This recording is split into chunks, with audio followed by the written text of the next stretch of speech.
crystal chandeliers of the Fairmont Hotel ballroom threw fractured rainbows across 200 faces that had never known hunger. Claire Bennett stood just inside the service entrance, her second-hand gown, navy blue, borrowed from her neighbor, already feeling like a costume she had no right to wear. It was Saturday, October 18th, 1980, and the Chicago Regional Medical Center's annual fundraiser had transformed the Fairmont's Grand Hall into a glittering stage where wealth performed its generosity. The air smelled of expensive perfume layered over prime rib, and beneath it all, the faint chemical tang of fresh carpet adhesive. Claire's fingertips traced the rough edge of her clutch purse, a vinyl imitation among leather originals. She was 26 years old, a pediatric nurse at Chicago Regional, and a single mother to Emma, her 4-year-old daughter, who was home tonight with Mrs. Kowalski from downstairs. Claire had debated coming at all. Her supervisor, Dr. Helen Marsh, had insisted that attending would show institutional solidarity. What Helen hadn't mentioned was that Claire would be the only nurse in a room full of surgeons, administrators, and the donors whose names graced hospital wings. "Excuse me, miss." A woman in pearls and a fur stole brushed past Claire without making eye contact. "The staff entrance is around back." Claire's cheeks burned, but she said nothing. She'd learned early that responding to cruelty only fed it. The ballroom stretched before her like a foreign country. Round tables draped in white linen, centerpieces of white roses and gold ribbon, a string quartet playing something baroque and untouchable. She spotted Dr. Marsh near the stage, laughing with a silver-haired man in a tuxedo, and made her way along the perimeter, trying to appear purposeful. "Well, well." A voice, male and amused, stopped her mid-step. "Did they start hiring models for the nursing staff?" Claire turned to find a man in his 50s, red-faced and holding a tumbler of bourbon. His name tag read, "Richard Crawford, Executive Board." 2 other men flanked him, both smirking. "I'm a pediatric nurse," Claire said evenly, "not a model." "Ah, pediatrics." Crawford swirled his drink. "That's the finger painting ward, isn't it? Must be so rewarding, dealing with runny noses while the real doctors do the actual medicine." The men laughed. Claire felt the familiar tightness in her chest, the same sensation she'd felt at Emma's preschool when the other mothers asked where her husband worked, or at the grocery store when her food stamps didn't cover the total, and the cashier sighed loud enough for the line to hear. But before she could respond, a woman's voice cut through the laughter. "Richard, if pediatrics is finger painting, what does that make your investment portfolio? Crayon scribbles?" The group turned. A tall woman in an emerald gown stood there, her expression pleasant but her eyes sharp.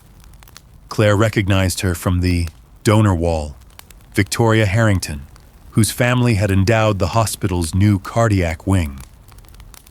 Crawford's smirk faltered. "Victoria, I was just being tedious as usual." Victoria turned to Claire. "I'm sorry. Richard confuses wealth with intelligence. It's a common condition. Sadly, there's no cure." She extended her hand. "Victoria Harrington." Claire Bennett. The handshake was firm, surprisingly warm. "Walk with me, Claire. Let's leave the boys to their bourbon and their egos." As they moved away, Victoria leaned in conspiratorially. Richard Crawford inherited his money and his manners from a grandfather who made his fortune in meatpacking. He's never worked a real day in his life, and he's certainly never saved one. Claire managed a small smile, but the sting of Crawford's words lingered. She'd chosen nursing because watching her younger brother die of leukemia when she was 12 had taught her that presence mattered, that sometimes the only medicine was a hand to hold. But in rooms like this, that truth felt small and easily dismissed. "Why did you come tonight?" Victoria asked, genuine curiosity in her tone. Dr. Marsh thought it would be good for me to see how the hospital's funding works, to understand the bigger picture. And what do you see? Claire paused, choosing honesty. I see people who write checks to feel good about themselves, but who wouldn't last 10 minutes in a pediatric ward during flu season. Victoria's laugh was genuine and surprising. Oh, I like you.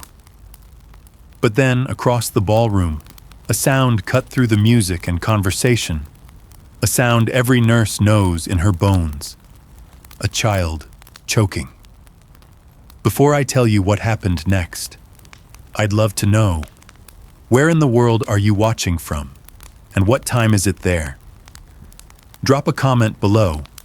And if you're already hooked, hit that like button and subscribe, because this story is just beginning. Claire's body moved before her mind caught up, her nurse's instincts erasing the ballroom's social geometry. She pushed through clusters of tuxedos and gowns, following the sound to a corner table where a little girl, maybe 5 years old, sat rigid in her chair, her face turning purple. A woman in diamonds was screaming. A man was shouting for someone to call 911, but no one was helping, no one except Claire. She reached the child in seconds, assessed the situation in a heartbeat, partial obstruction, still some air movement, and dropped to her knees beside the chair. "Sweetie, can you cough for me?" The girl's terrified eyes met hers. She tried. A weak, desperate sound. "Okay, we're going to fix this." Claire's voice was steady, absolute. She positioned herself behind the child, wrapped her arms around the small torso, found the correct placement just below the rib cage, and delivered a swift, upward thrust. Nothing. Again. Harder. A chunk of filet mignon shot from the girl's mouth and skittered across the polished floor. The child gasped. A beautiful, ragged inhale, and burst into tears.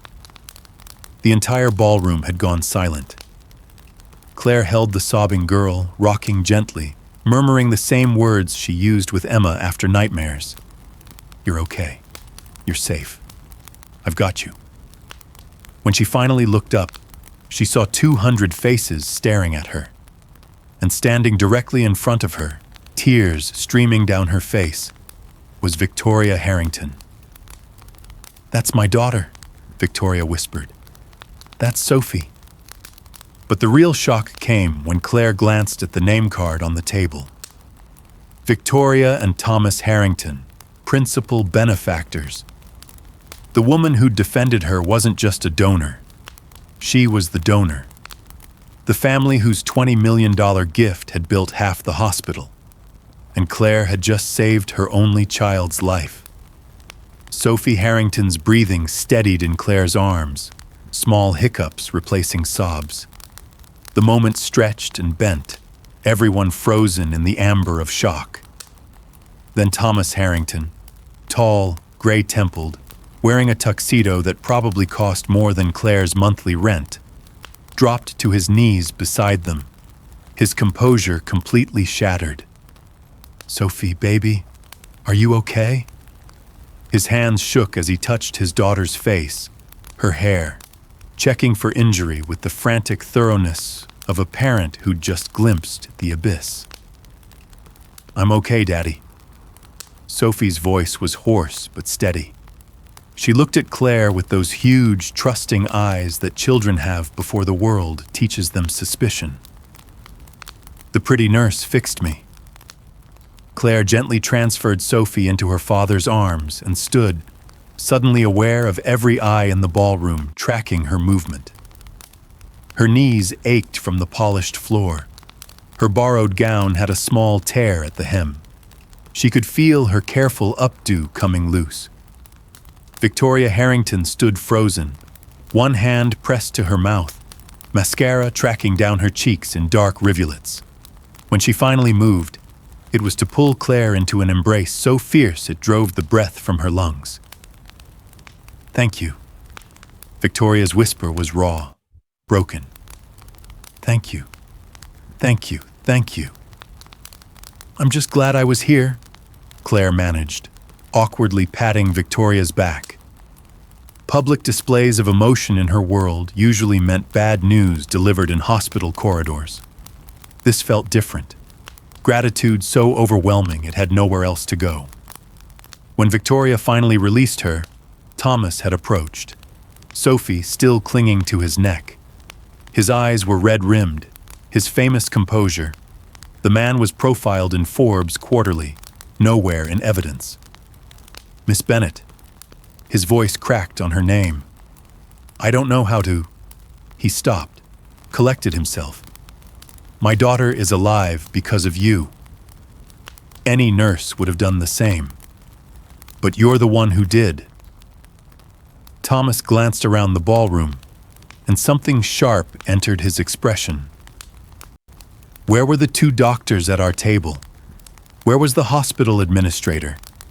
Where was anyone? The question hung in the perfumed air like an indictment. Claire had wondered the same thing. In the crucial seconds when Sophie was choking, she'd seen people staring, people backing away, people pulling out their checkbooks, but not their courage. The only hands that had moved to help were hers.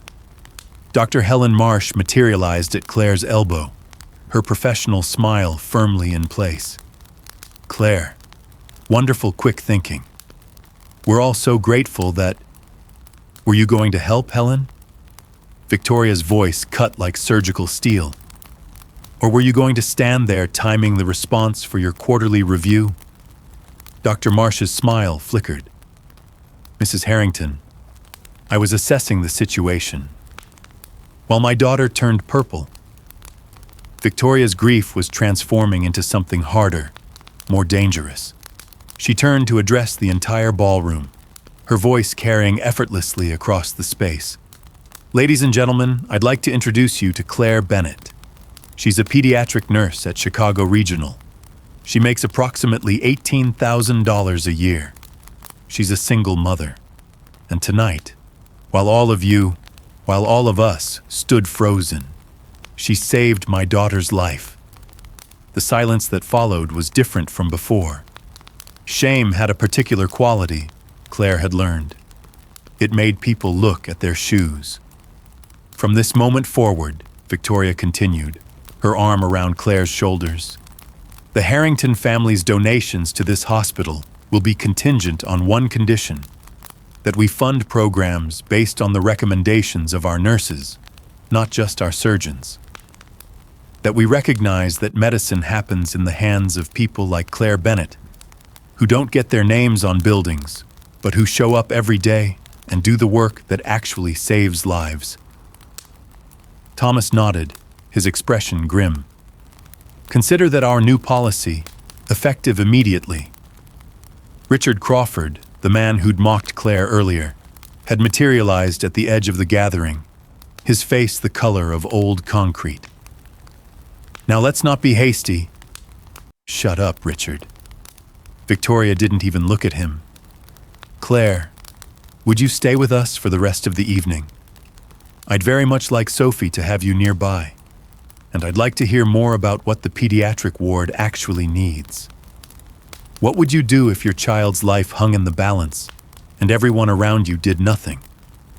Claire glanced at Dr. Marsh, whose expression had gone carefully neutral, the look of someone calculating political trajectories in real time. Then she looked at Sophie, who was watching her with sleepy gratitude, her small hand reaching out. The choice wasn't hard. I'd be honored, Claire said. As the evening resumed, awkwardly, everyone trying to pretend they hadn't just witnessed a complete upheaval of the social order, Claire found herself seated at the Harrington table. Sophie refused to let go of her hand. Thomas ordered ginger ale for his daughter and sparkling water for Claire, and Victoria peppered her with questions about pediatric care, equipment shortages, nurse-to-patient ratios, and the reality of working in a system that praised its workers in speeches but underpaid them in practice. We have 4 ventilators for a 20-bed pediatric ICU, Claire explained. Last winter, during the flu epidemic, we had to decide which children got mechanical breathing support and which children we'd have to bag manually, round the clock. We chose based on who had the best chance of surviving. Do you know what that does to a nurse? Making those choices? Victoria's expression hardened. How much would proper equipment cost? For everything we need, maybe $300,000. Consider it done. Victoria pulled a business card from her clutch, wrote something on the back, and handed it to Claire. That's my private number. Call me Monday morning. We're going to fix this. But even as hope flickered to life in Claire's chest, a warning whispered beneath it. She'd seen how power worked. She'd watched Dr. Marsh's expression shift from warmth to calculation in the span of a sentence. She knew that rooms like this one had long memories for people who disrupted the carefully maintained order. Saving Sophie Harrington's life had changed everything. The question was whether that change would last beyond tonight's applause.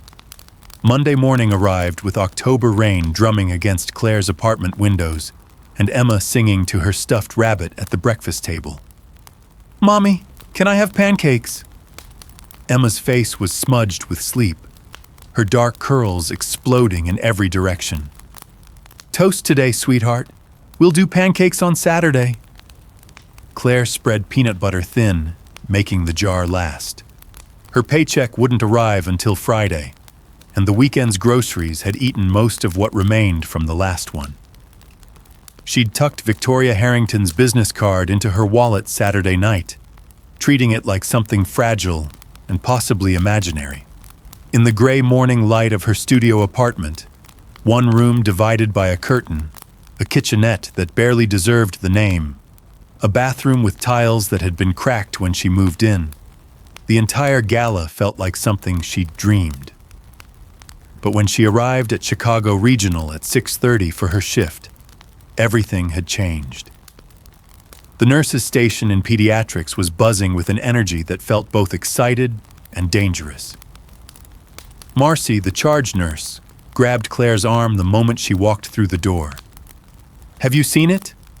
Marcy's eyes were wide, her voice low. "Seen what?" Marcy thrust the morning edition of the Chicago Tribune into Claire's hands. The photograph took up half the front page of the Metro section. It showed Claire on her knees beside Sophie Harrington, her arms around the child, her face frozen in that moment of absolute focus that came before the obstruction cleared.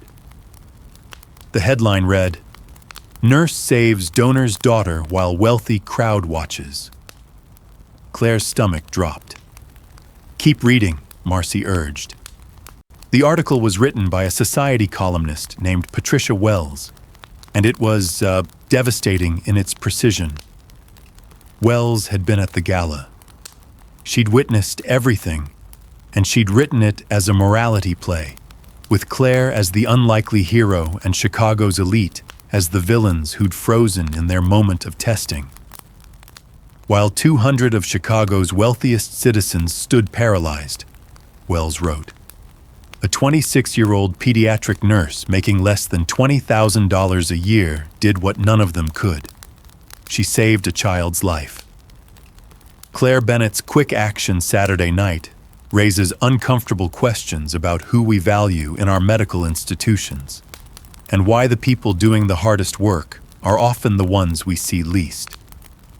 The article went on to quote Victoria Harrington extensively, her promise to redirect funding, her criticism of hospital administration, her praise for Claire's competence and courage. It mentioned Richard Crawford by name, noting his disparaging remarks about pediatric nursing just minutes before Sophie began choking. "This is going to cause problems," Claire whispered. "Problems?" Marcy's laugh was sharp. "Girl, you're a hero. Hospital administration is probably drafting a press release right now, claiming they've always valued nurses." But Claire had worked at Chicago Regional long enough to understand institutional self-preservation. Heroes were useful only when they made the institution look good. When they made the institution look negligent, or worse, cruel, heroes became liabilities. Dr. Helen Marsh confirmed Claire's suspicion at 8 o'clock that morning, summoning her to the administrative offices on the 3rd floor. The walk from pediatrics felt like a condemned woman's final steps, though Claire kept her spine straight and her expression neutral. Helen's office smelled of coffee and leather, the kind of space that announced its occupant's importance through square footage alone. Helen sat behind her desk, her expression carefully sympathetic. "Claire, please sit." "I'd rather stand." Helen's smile tightened. "The article in the Tribune this morning was unexpected. I didn't talk to the press." "I know, but Victoria Harrington did. And while we're all grateful for your quick action Saturday night, the way the story is being framed is problematic for the hospital." There it was, the thing Claire had been waiting for. Problematic how? It suggests that our physicians and administrators failed in their duty of care, that we have a culture of negligence. The board is concerned about liability, about public perception, about being called out for exactly what happened. Claire's voice was quiet but steady. "Dr. Marsh, Sophie Harrington was choking for almost 30 seconds before I reached her. There were at least 5 doctors at that gala." "Where were they?" Helen's expression went cold. "Careful, Claire. You're a good nurse, but you're also replaceable. There are 100 new graduates who would love your position." The threat hung between them, naked and unmistakable. Claire thought of Emma, of the rent due in 2 weeks, of the careful budgeting that kept them fed and clothed. She thought of the ventilators the pediatric ward didn't have, of the children who suffered because equipment was too expensive and nurses too expendable. She thought of Sophie Harrington's face, purple and terrified. "I'm not going to apologize for saving a child's life," Claire said. "And I'm not going to pretend Saturday night didn't happen exactly the way the Tribune described it." "Then you're making a choice." Helen's voice had gone flat, administrative. "A choice that may have consequences." Before Claire could respond, the office phone rang. Helen answered it, her expression shifting from irritation to surprise to something close to alarm. "Yes, she's here. Yes, right now, of course. I'll send her up immediately." Helen hung up slowly, as if the receiver weighed 50 pounds. "That was the executive suite," she said, and for the first time that morning, she looked uncertain. "The hospital president wants to see you. Thomas Harrington is with him." The executive suite occupied the entire top floor of Chicago Regional's oldest building. Claire had never been up there before. The elevator ride felt interminable, her reflection in the polished brass showing a young woman in scrubs who looked far less confident than she'd sounded in Dr. Marsh's office. But when the doors opened, it wasn't an administrative assistant who greeted her. It was Victoria Harrington, and she was smiling. "Claire, thank goodness. Come with me." Victoria took her arm and steered her down a corridor lined with portraits of the hospital's founders, dead white men in 19th century formal wear, all of them looking stern and proprietary. "I hope I didn't get you in trouble," Victoria said. "The Tribune article wasn't my idea, but once Patricia Wells started asking questions, I wasn't about to lie. What happened Saturday was unconscionable. Dr. Marsh just threatened my job." Victoria stopped walking. Her expression went from warm to arctic in a heartbeat. "She what?" "She said I was replaceable, that there are 100 new graduates who'd love my position. Over my dead body." Victoria resumed walking, but now her heels struck the floor with the sound of hammers on nails. Thomas and I had a long conversation yesterday. We're not just funding equipment, we're endowing a new position, Director of Nursing Excellence. Full authority over nursing standards, hiring, and practice. It comes with a $50,000 salary and a seat on the medical board. Claire's mind struggled to process the numbers. $50,000 was nearly 3 times what she made now. That's incredible. Who are you offering it to?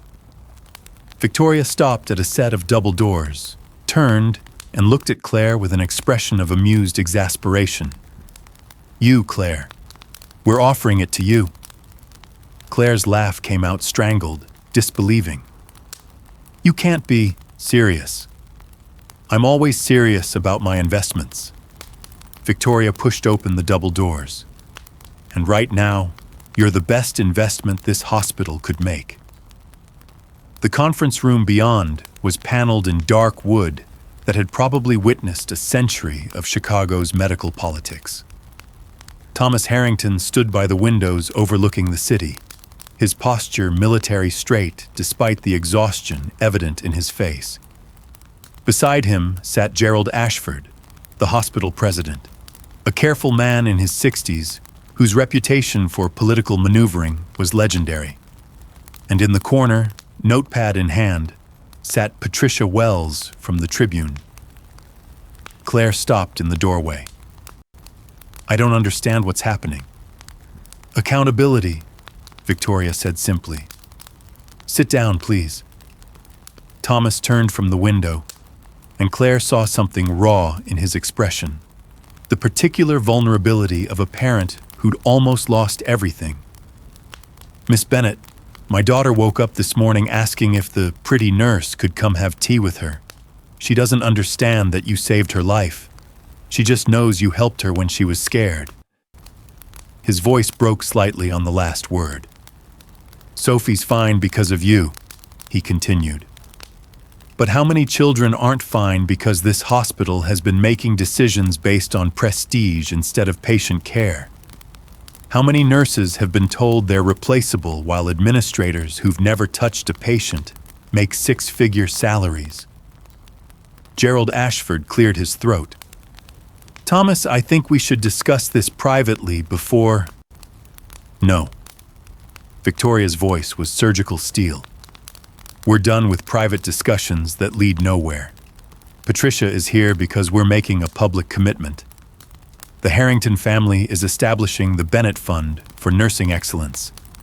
Initial endowment, $5 million. The number seemed to suck the oxygen from the room. 5 million, Claire whispered. To be administered by a new director of nursing excellence, Thomas added. Someone who understands frontline care. Someone who hasn't forgotten what medicine actually looks like when you're the one holding the patient's hand. Patricia Wells was writing furiously, her pencil scratching across the notepad like a small, relentless animal. Gerald Ashford's expression had gone carefully neutral, the look of a man watching his carefully constructed empire shift beneath his feet. The Harringtons' generosity is overwhelming, of course, but creating a new director-level position requires board approval, comprehensive review, which you'll expedite, Victoria interrupted. Or the Harrington family will redirect all future donations to Northwestern Memorial. I believe they're quite interested in funding nursing excellence. The threat was delivered with a smile, but it was a threat nonetheless. Claire's mind was reeling. 24 hours ago, she'd been invisible, just another nurse in scrubs, doing the work nobody noticed until something went wrong. Now, she was sitting in the executive suite watching the hospital's power structure realign itself around her, like iron filings around a magnet. I need to think about this, Claire said. This is all happening so fast. Of course. Thomas's expression softened. Take whatever time you need. But Claire, understand something. What happened Saturday night revealed a rot in this institution. You're not just being offered a job. You're being given the authority to cut that rot out. By the time Claire returned to the pediatric ward, the morning shift was in full chaos. 3 new admissions, 2 of them critical. She changed into fresh scrubs and dove into the familiar rhythm of care, checking vitals, administering medications, comforting frightened parents who spoke limited English and trusted her with the most precious things in their lives. This was the work. This was why she'd become a nurse. At noon, during a brief lull, Marcy cornered her in the supply closet. "So, what happened upstairs?" Claire told her. All of it. The fund, the position, the salary that seemed impossible, the choice that felt both like a gift and a trap. Marcy was quiet for a long moment, organizing syringes with the methodical efficiency that came from 20 years in pediatrics. "You know what'll happen if you take it." "What?" "Some nurses will resent you. They'll say you got lucky, that you were in the right place at the right time, that saving a rich kid's life opened doors the rest of us will never see." The words hurt because Claire had already thought them herself. She had gotten lucky. If Sophie Harrington had been the daughter of a factory worker, would any of this be happening? "But," Marcy continued, "some of us will be grateful, because somebody needs to be in those meetings, Claire. Somebody needs to be the voice saying, no, we can't discharge that child yet, when administration wants to clear beds for better insured patients. Somebody needs to fight for the ventilators and the staff ratios and all the things we've been begging for forever. What if I'm not good enough? What if I fail?" Marcy turned to look at her directly. "You saved a child's life while 200 people stood frozen. You already proved you're good enough. The question is whether you're brave enough to keep doing it when the stakes are higher and the enemies are smarter." That evening, Claire picked Emma up from Mrs. Kowalski's apartment and walked home through October rain that had turned to sleet. Emma chattered about her day, the picture she'd drawn, the story her teacher had read, the boy who'd shared his cookies at snack time. And Claire held her daughter's small hand and wondered what kind of example she was setting. Take the safe route? Keep your head down? Do your work? Don't make waves? Or step into the spotlight and risk everything for the chance to change something that desperately needed changing? Their apartment felt smaller than usual that night. Claire made mac and cheese from a box while Emma colored at the table, her tongue poking out in concentration the way it always did when she was focused. "Mommy, what does hero mean?" Emma asked suddenly. Claire's hand stilled on the pot. "Where did you hear that word?" "Mrs. Kowalski said you're a hero. She showed me the newspaper with your picture." Claire knelt beside her daughter's chair, meeting those trusting brown eyes that still believed the world was fundamentally good and safe. A hero is someone who helps people when they're scared or hurt, even when it's hard, even when they're scared too.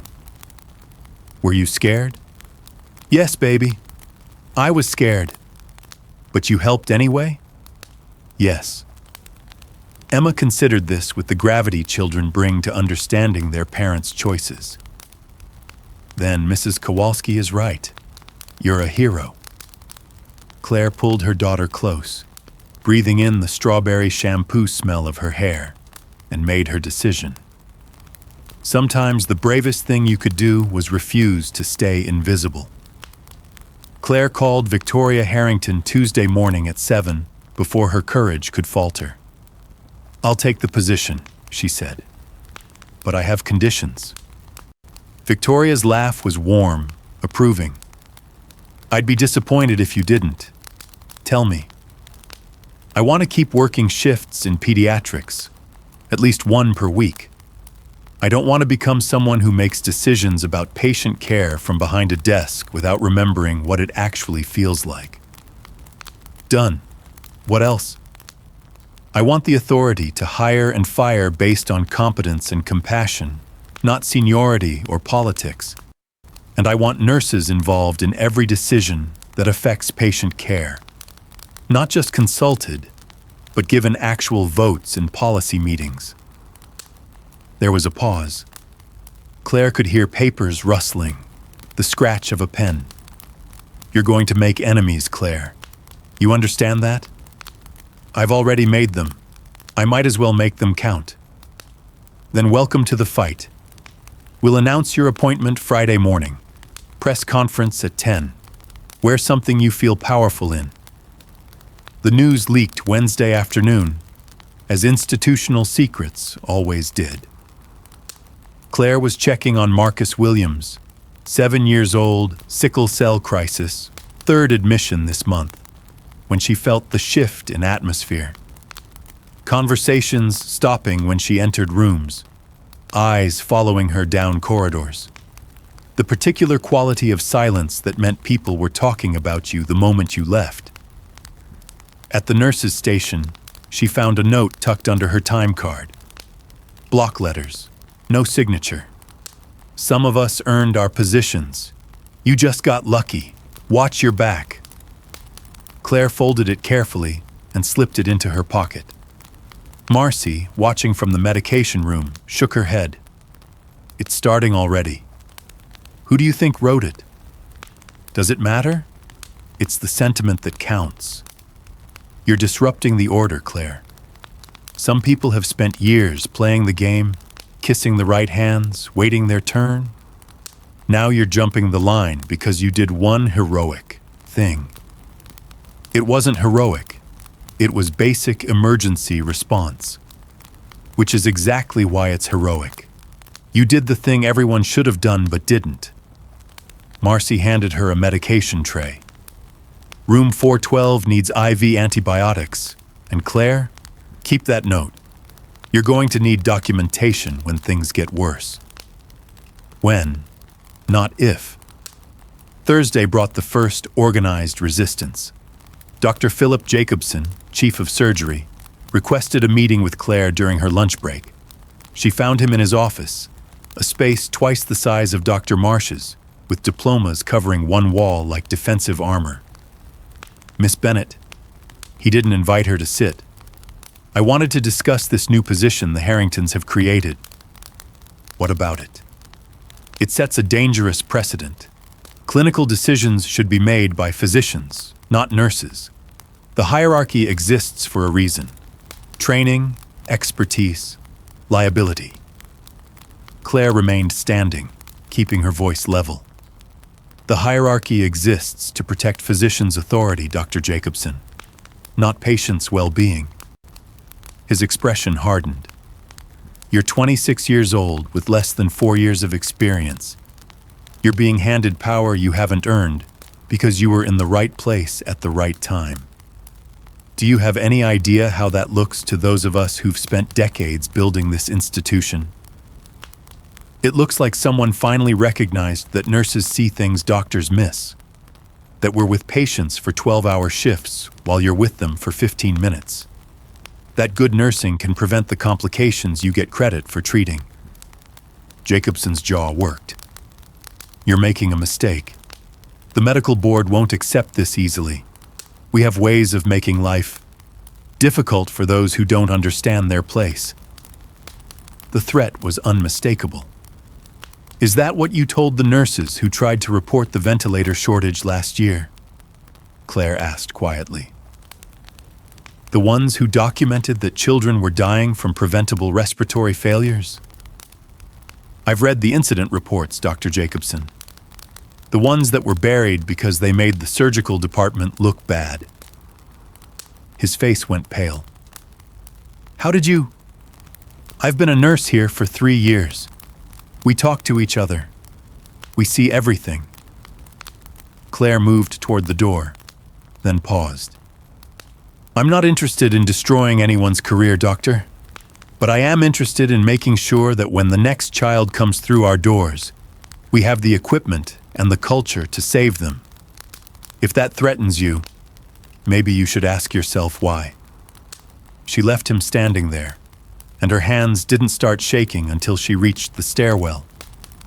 Friday morning arrived with November cold turning the city brittle and bright. Claire dressed carefully.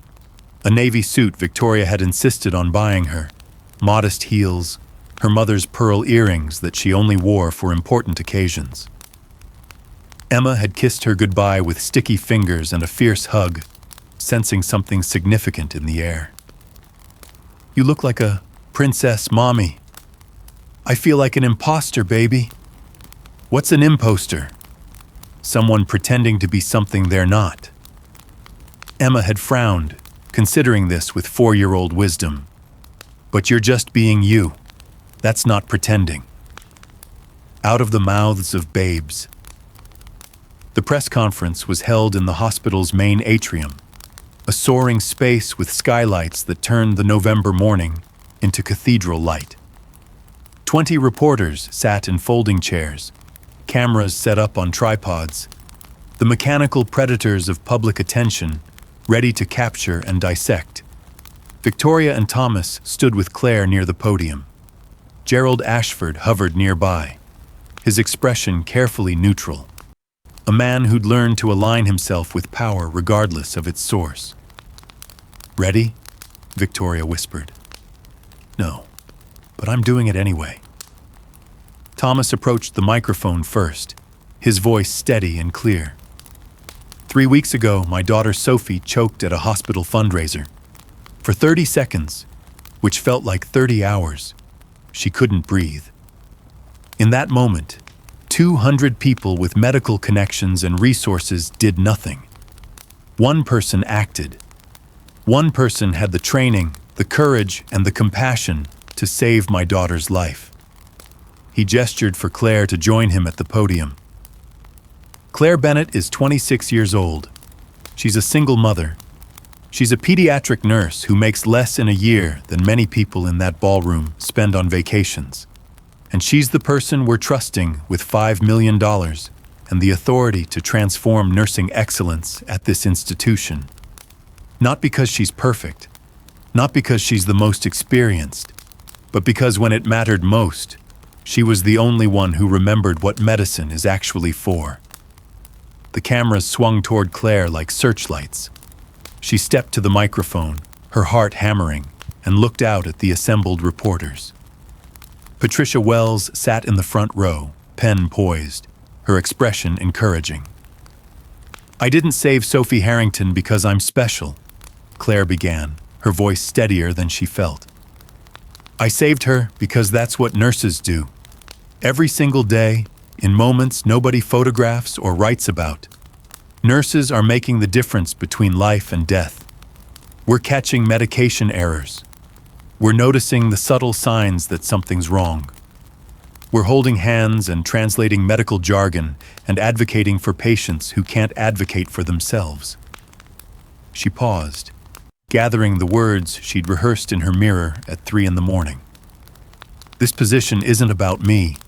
It's about making sure that nursing voices are heard in every decision that affects patient care.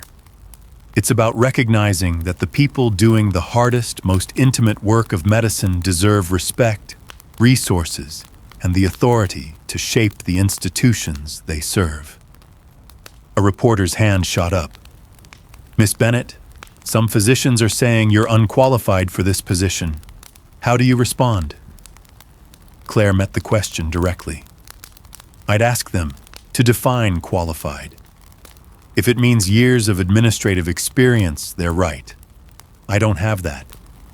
But if it means understanding what patients need, what nurses struggle with, what gets lost when decisions are made in boardrooms instead of beside beds, then I'm the most qualified person they could find." Another reporter. "Are you worried about backlash from the medical establishment?" "I'm terrified of it," Claire said honestly. "But I'm more terrified of what happens if nothing changes, if we keep valuing credentials over compassion, if we keep silencing the voices that matter most." The truth, raw and unpolished. It was all she had to offer.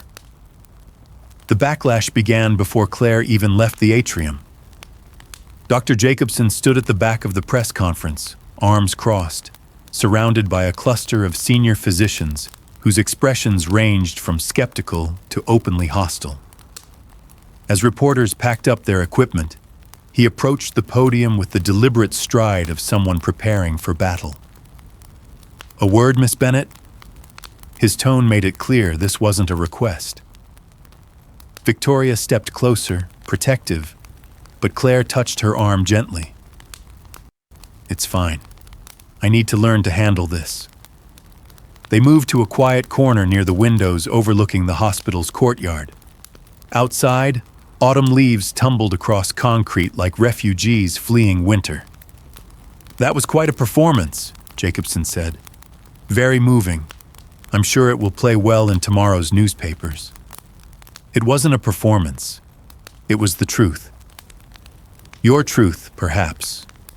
But truth has many faces in institutions this complex. He leaned against the window frame, his posture casual, but his eyes hard. "Let me tell you what's going to happen now, Claire." "May I call you Claire?" She said nothing. "You're going to discover that changing a hospital isn't like saving a choking child. It's slow, bureaucratic work filled with committees and protocols and people who've been playing this game far longer than you've been alive. You'll make recommendations that get buried in subcommittee reviews. You'll propose changes that disappear into legal assessments. You'll learn that $5 million sounds like a lot of money until you try to spend it through proper channels. Is that a threat or a prediction? It's a warning from someone who's seen idealistic reformers come and go for 30 years. His expression softened slightly, almost pitying. You're not the first person to walk through these doors believing they can fix everything that's broken. You won't be the last, but you will burn out, just like the others. And when you do, the institution will still be here, unchanged. Claire thought of the note in her locker, the whispers that followed her through corridors, the way some nurses now avoided her eyes, while others looked to her with desperate hope. "Maybe you're right," she said quietly. "Maybe I will fail. But at least I'll fail trying to make things better, not trying to keep them comfortably broken." She walked away before he could respond, her heels clicking against polished floors, and she didn't let herself cry until she reached the women's restroom on the second floor. The weekend brought an unexpected visitor. Saturday afternoon, while Claire and Emma were making cookies, chocolate chip, because Emma had been good all week, someone knocked on their apartment door. Claire opened it to find Sophie Harrington standing in the hallway, holding a carefully wrapped package, with Victoria behind her. "Surprise," Victoria said with a small smile. "Sophie has been begging to see you all week. I hope you don't mind us dropping by." "Miss Claire!" Sophie launched herself forward, hugging Claire's legs with fierce affection. "I drew you pictures. Mommy said you liked pictures." Emma appeared from behind Claire, suddenly shy. She'd never had visitors her age before. Mrs. Kowalski's grandchildren lived in Michigan, and preschool friendships hadn't yet extended to playdates. "This is my daughter, Emma," Claire said softly. Sophie's eyes went wide. "You have a little girl too? Can we be friends?" Emma nodded, solemn and hopeful, and just like that, the two girls disappeared into the apartment's small living space, Sophie exclaiming over Emma's stuffed animals while Emma showed her the drawing she'd been working on all morning. Victoria and Claire remained in the doorway, watching the easy miracle of childhood friendship take root. "I should have called first," Victoria said. "But Sophie's been talking about you nonstop, and I realized we've asked you to take on this enormous responsibility, but we've never really talked. Not as people, just as roles we're playing." Claire gestured to the small kitchen table. "Would you like coffee? Fair warning, it's instant." "Instant coffee sounds perfect," They sat together while the girls played, and for the first time, Claire saw past Victoria Harrington's elegant armor to the person underneath. A mother who'd almost lost her daughter. A woman who'd spent her life writing checks, but never quite believing they made a difference until the moment when money couldn't save what mattered most. "Thomas wanted to come too," Victoria said, wrapping her hands around the chipped mug Claire offered. "But he's at the hospital. Emergency board meeting about your appointment." Claire's stomach tightened. About removing me before I even start? About damage control. Some of the older physicians are threatening to resign. They're saying you're a symbol of everything that's wrong with modern medicine. Expertise being undervalued, hierarchy being destroyed, standards being lowered. They think I'm lowering standards by advocating for better patient care? They think you're lowering standards by not being one of them. Victoria took a sip of coffee, made a face at the bitterness, but kept drinking. "Claire, I need to tell you something. When Sophie was born, she had complications. Nothing life-threatening, but she spent 3 days in the NICU. And the person who made the difference, who noticed a subtle change in her breathing pattern that indicated an infection before it became serious, was a night shift nurse whose name I never learned. The doctors got credit for the save. The nurse got a shift change and a reputation for being overly anxious." She set down the mug, her expression haunted. "I've been writing checks to this hospital for 15 years, funding research, endowing chairs, getting my name on buildings. But that nurse saved my daughter's life, and I don't even know her name. That's what we're trying to fix.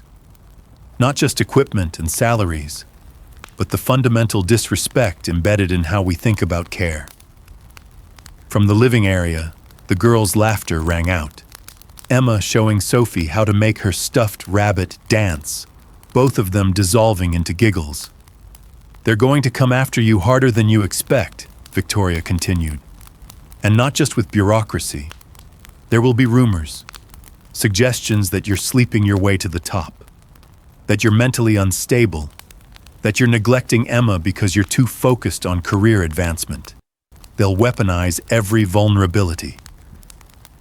Claire had known this was coming, but hearing it stated so plainly still made her chest tight. "How do I fight that?" "By being so good they can't ignore you. By documenting everything. By building alliances with the nurses who matter most. Not the ones who want power, but the ones who want change." Victoria reached across the table and took Claire's hand. "And by remembering that you're not alone in this.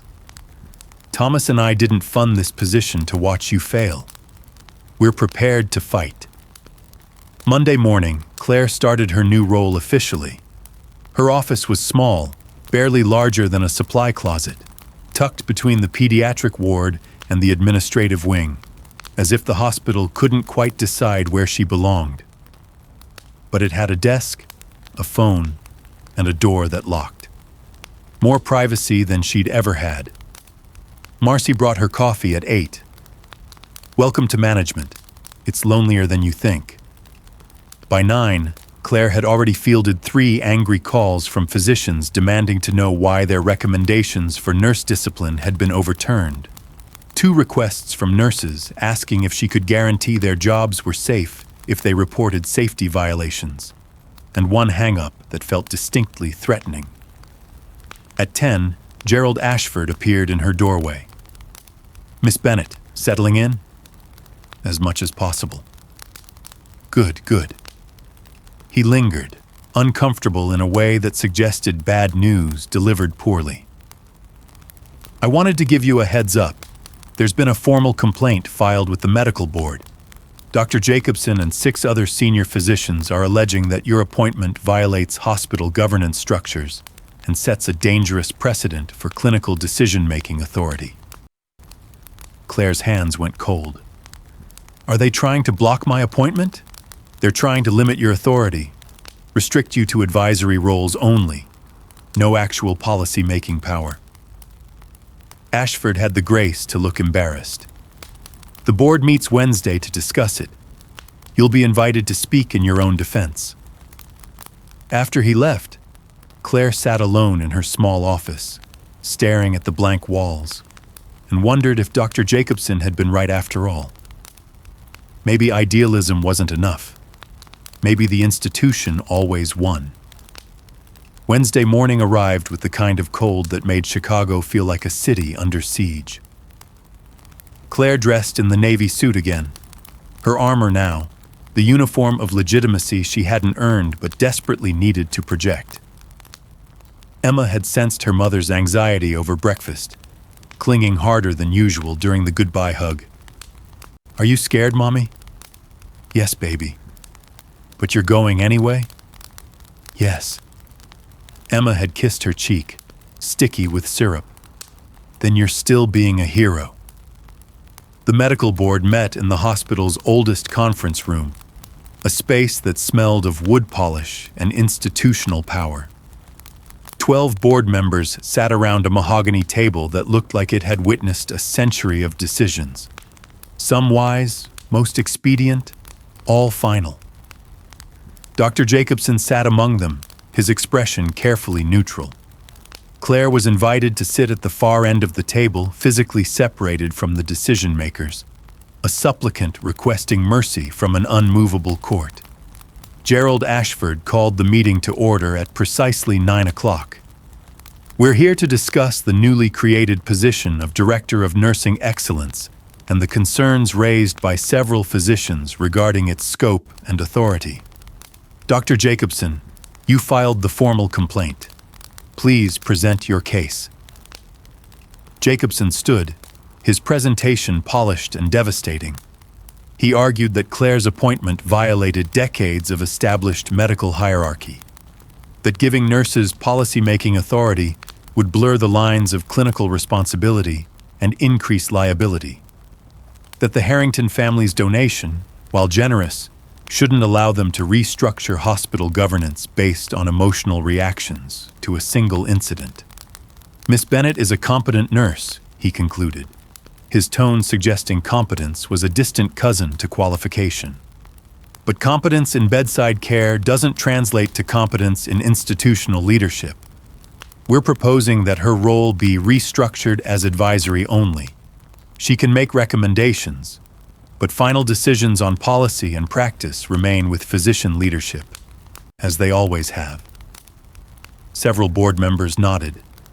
Claire watched her authority evaporating before she'd even had a chance to use it. "Miss Bennett," Ashford said, "you have the floor to respond." Claire stood, her notes trembling slightly in her hands. She'd prepared a speech about nursing theory, about evidence-based practice, about the research showing that nurse-led interventions improved patient outcomes. But standing there, facing 12 people who'd already decided she didn't belong, she abandoned the script. 2 weeks ago, at a fundraiser in this very building, Sophie Harrington began choking on a piece of meat. For 30 seconds. I've timed it since, so I know exactly how long 30 seconds feels when a child can't breathe. Nobody helped her. Not the doctors at her table, not the hospital administrators standing nearby, not the 200 wealthy donors who fund this institution. She looked directly at Dr. Jacobson. "Do you know why nobody helped? Because helping required action. It required putting aside social anxiety and fear of failure and the paralysis that comes from overthinking. It required doing something messy and undignified in front of people whose opinions mattered." Claire moved around the table slowly, her voice steady. "Nurses don't have the luxury of paralysis. When a patient is coding, we don't have time to convene a committee or consult the hierarchy. We act. We make decisions in real time with incomplete information and lives on the line. And we live with the consequences when we get it wrong." She stopped beside a portrait on the wall. Dr. Samuel Morrison, hospital founder, 1868. No relation to the deputy director from the earlier story, but the name felt significant nonetheless. This hospital was founded by a man who believed medicine should serve everyone, not just those who could afford it. But somewhere along the way, we forgot that serving patients means listening to the people who spend the most time with them. Nurses see what happens at 3 in the morning when families fall apart. We see what happens when medications interact in ways the textbooks didn't predict. We see what happens when a child is scared and needs someone to just sit with them, because presence is medicine too. She turned back to face the board. Dr. Jacobson is right about one thing. I am unqualified by traditional standards. I don't have an advanced degree or decades of experience. What I have is 3 years of watching children suffer because equipment requests got denied, because nurse-to-patient ratios were stretched too thin, because the people making decisions never had to look into a mother's eyes and explain why we couldn't save her son. Her voice broke slightly, remembering Marcus Williams, age 7, sickle cell crisis, who died 4 months ago because they didn't have enough staff to monitor him properly overnight. You can strip my authority. You can make me advisory only. You can protect the hierarchy that's been in place for 100 years. But you can't make me unsee what I've seen. And you can't silence the nurses who are watching this meeting right now, waiting to see if this institution actually values their voices or just their labor. Claire sat down, her heart hammering, and waited. The room was silent for a long moment. Then Dr. Patricia Chen, head of emergency medicine, one of only 3 women on the board, cleared her throat. "I'd like to share something," she said quietly. 20 years ago, when I was a resident, I made a medication error. Wrong dose, wrong patient could have been fatal.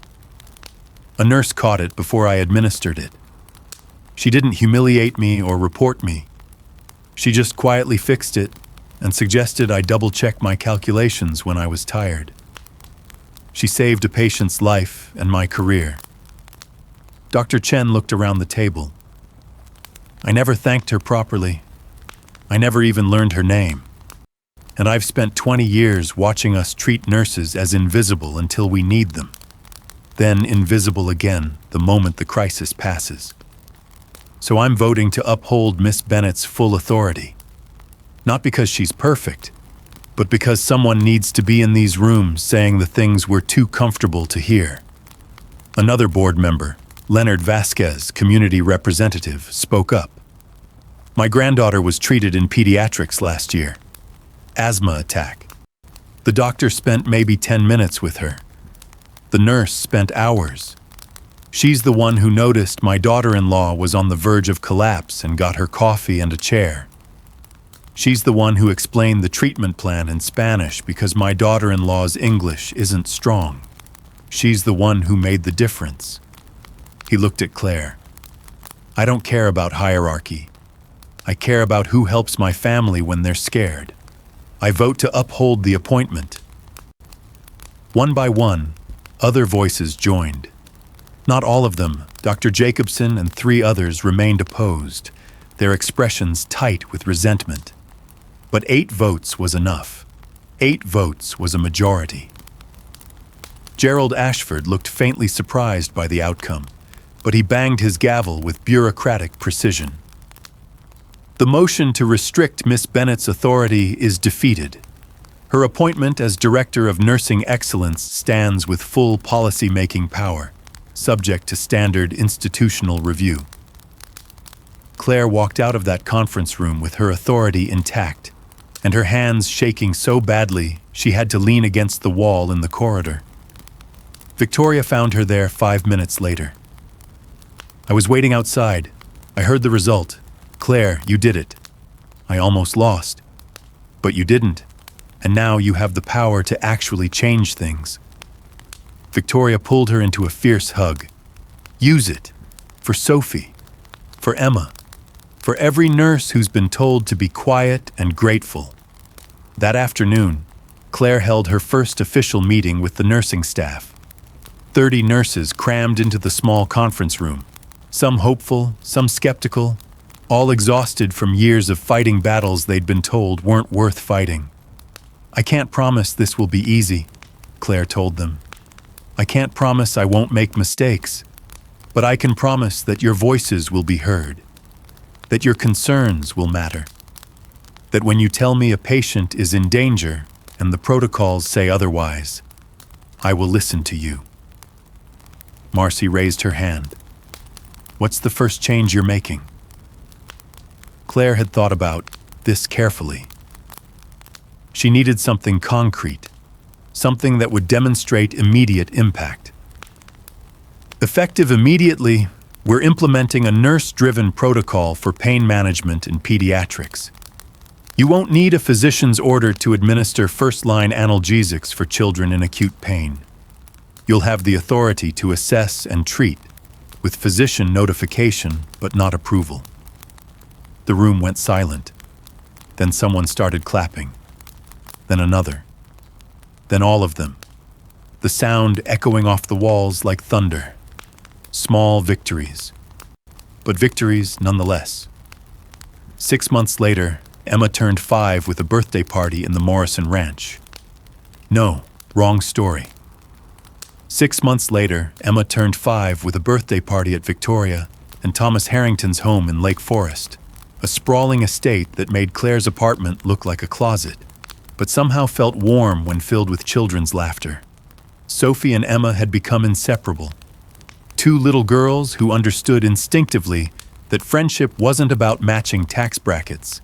It was about who made you laugh, who shared their cookies, who held your hand when the world felt too big. Claire stood on the terrace with Victoria, watching the girls chase each other through a garden that probably required 3 full-time gardeners. Spring had come late to Illinois that year, but when it arrived, it brought cherry blossoms and the kind of light that made everything feel possible. "How's the Bennett Fund working out?" Victoria asked, sipping champagne while Claire nursed sparkling water.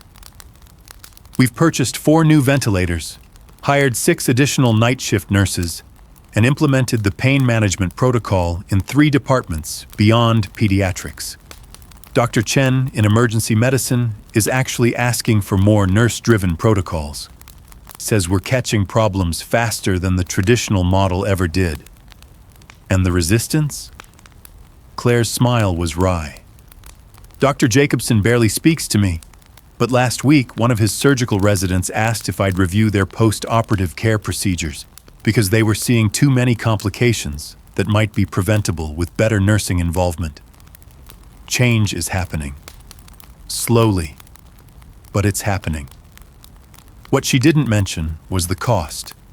The 14-hour days, the constant battles over budget allocation and policy interpretation, the way some physicians still treated her like an upstart secretary rather than a director with genuine authority, the anonymous notes that still appeared occasionally, though less frequently now, the loneliness of being the first. But there were victories too. Small ones that mattered more than the grand gestures. Like yesterday, when a night shift nurse had used the new protocol to identify early sepsis in a 6-month-old, catching it hours before it would have become critical. Like the thank you card from a Spanish-speaking mother whose daughter had been treated with dignity and translated care instructions. Like the slow, grudging respect appearing in the eyes of physicians who'd initially dismissed her. "Claire." Victoria's voice turned serious. "Thomas and I have been talking. We'd like to expand the Bennett Fund, make it national. Use what we've learned here to create similar positions at hospitals across the country." Claire's breath caught. That's enormous. "It's necessary. What happened to Sophie could have happened anywhere. The problems you're solving here exist everywhere. We want you to lead the expansion. Travel to other hospitals, train other nursing directors, build a network of advocates who can change the system from the inside. I have Emma. I can't be traveling constantly." "We know. That's why we'd structure it as quarterly trips, fully compensated, with childcare support when needed. Claire, you've proven this model works. Now we need to scale it. Before Claire could respond, Emma came racing across the terrace, Sophie right behind her, both girls breathless and grass-stained and radiantly happy. Mommy, Mommy, Sophie says we can have a sleepover next weekend. Can I? Please? Claire looked at Victoria, who smiled. We'd love to have her. Thomas has been practicing his pancake recipe. Please, Mommy. Emma's face was pure hope. Okay, baby. Yes. The girls shrieked with joy and ran back to the garden, already planning their sleepover with the elaborate detail only 5-year-olds could muster. She's thriving, Victoria observed. Both of them are. Claire nodded, her throat tight with emotion. 7 months ago, she'd been invisible. A single mother struggling to make ends meet, doing work that mattered but that nobody noticed. One moment of crisis had changed everything, not because she was special, but because she'd been brave enough to act when everyone else froze, and brave enough to keep acting when the harder work began. That evening, after the party ended and the guests departed, Claire and Emma rode the train back to their apartment. They'd moved to a better place now. 2 actual bedrooms, heat that worked consistently, windows that didn't rattle in the wind. The Bennett Fund salary had changed their material circumstances dramatically. But some things remained the same. Emma still loved bedtime stories. Claire still checked the locks twice before sleeping. They still ate mac and cheese some nights because it was comfortable and familiar. Mommy? Emma asked as Claire tucked her into bed. Why did that lady's little girl stop breathing at the fancy party? Claire had known this question would come eventually. Emma was too smart not to understand that something significant had happened that night, even if she couldn't articulate exactly what. She was eating too fast and a piece of food got stuck in her throat. It blocked the air from getting to her lungs. And you saved her? I helped her. Yes. Emma was quiet for a moment, her small hand clutching her favorite stuffed rabbit. If I ever can't breathe, will you save me too? Claire's heart cracked open. Always, baby. Always. Good. Emma yawned, satisfied with this answer, already drifting towards sleep. I love you, Mommy. I love you too, sweetheart. Claire sat beside her daughter's bed until Emma's breathing settled into the slow rhythm of sleep and allowed herself to acknowledge what she rarely admitted. She was terrified. Terrified of failing. Terrified of losing this opportunity. Terrified of the responsibility she'd accepted and the expectations she'd never quite meet. But she was doing it anyway. That had to count for something. 5 years later, the National Conference on Nursing Excellence drew over 800 attendees from 42 states.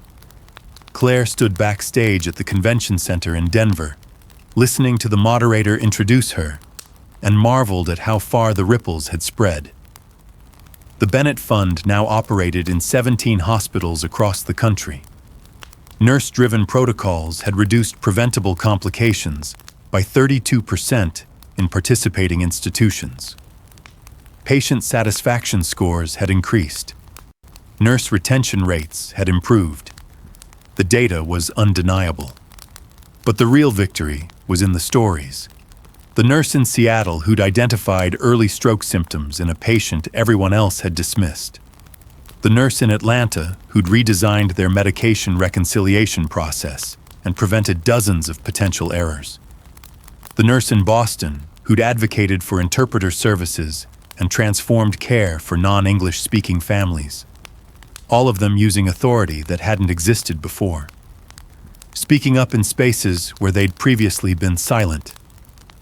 Please welcome the founder and national director of the Bennett Fund for Nursing Excellence, Claire Morrison. Claire walked on stage to applause. Genuine, warm, from people who understood the work because they lived it daily.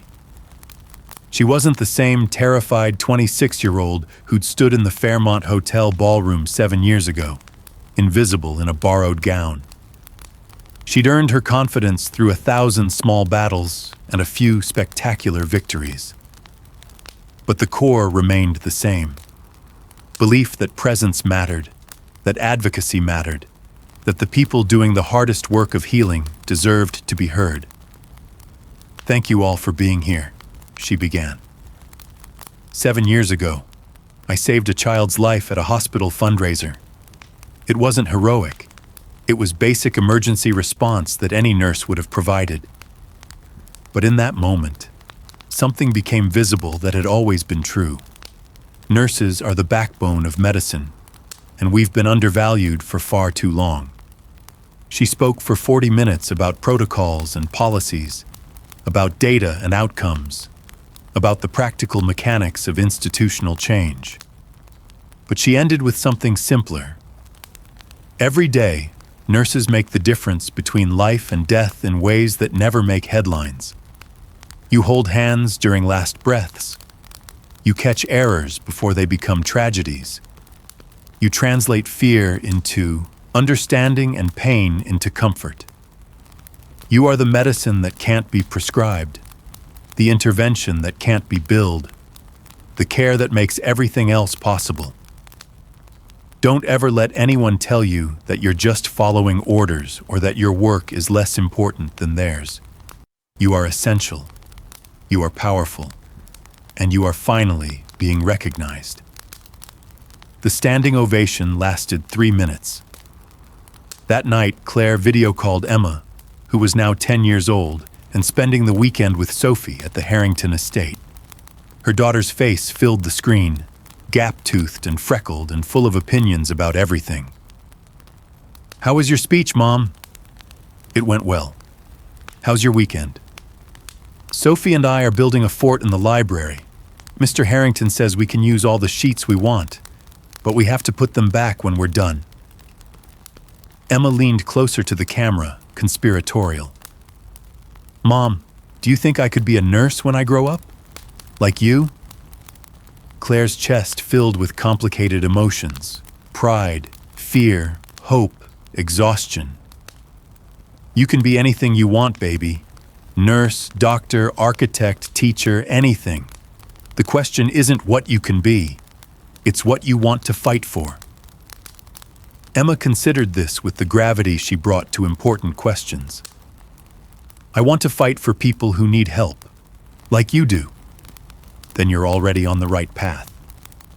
After they said goodnight, Claire sat alone in her hotel room, looking out at Denver's skyline, and thought about the long, strange journey from invisibility to influence. She thought about Sophie Harrington, now 12 years old and volunteering at children's hospitals, telling everyone that nurses had saved her life. She thought about Victoria and Thomas, who'd turned their gratitude into a movement. She thought about the 800 nurses at today's conference, carrying the work forward into spaces she'd never reach. She thought about the moment when everything changed, not the moment she'd saved Sophie, but the moment she'd decided to accept the position, to step into the spotlight, to risk everything comfortable for the possibility of something better. Some people spent their whole lives waiting for permission to be powerful. Claire had learned that sometimes you just had to save the child who was choking, then deal with the consequences. And somehow, miraculously, the consequences had been beautiful. They say that on quiet nights at Chicago Regional Medical Center, you can still hear the echo of that moment when 200 people stood frozen and one nurse moved. They say her office is still there, tucked between pediatrics and administration, though Claire Morrison works nationally now. They say nurses still tell the story to new graduates. The night a single mother in a borrowed gown proved that courage isn't about credentials. It's about action when everyone else hesitates. If this story moved you, take a moment to hit that like button and subscribe. Share it with someone who needs to. Remember that one person, acting with courage and compassion, can change everything. And leave a comment telling us about a time someone helped you when you needed it most. Those stories matter. Those moments matter. You matter.